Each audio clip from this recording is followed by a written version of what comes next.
Here's a tutorial on how I made this Taz hoodie. For this tutorial, I'll be using a denim jacket and a tapestry blanket. Before I start cutting anything, I want to make sure I know where I want my design.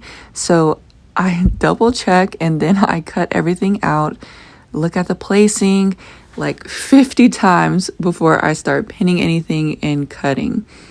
And right now I'm trying to figure out if I want the bee on there as well. Once you find your placing, if you're using a tapestry blanket, you'll want to serge around the edges so that it doesn't fray. And if you don't have a serger, that's completely okay. You can just use a zigzag stitch on your sewing machine.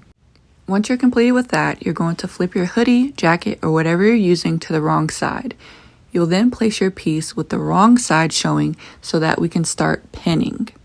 At this point, it is very important to double check your placement so that you don't mess up when you start cutting it out. Now it's time to take our pins and place as many pins as you want so that it doesn't move when you're sewing.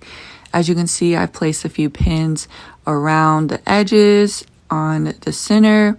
I really don't want it to move at all because we're going to be playing tug of war with our sewing machine once we start sewing. Once at the sewing machine, you're going to put your presser foot on the edge of the design and you're going to sew all the way around.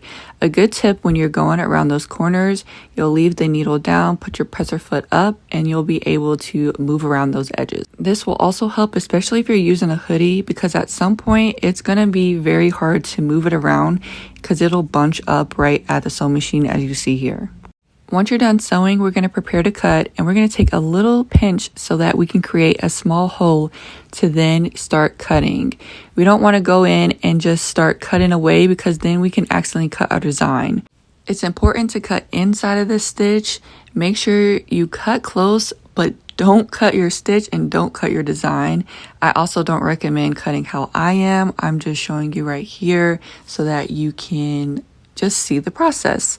But that's how you do it. This will be available on my Whatnot and so will the Taz hoodie. Make sure to follow for more tutorials.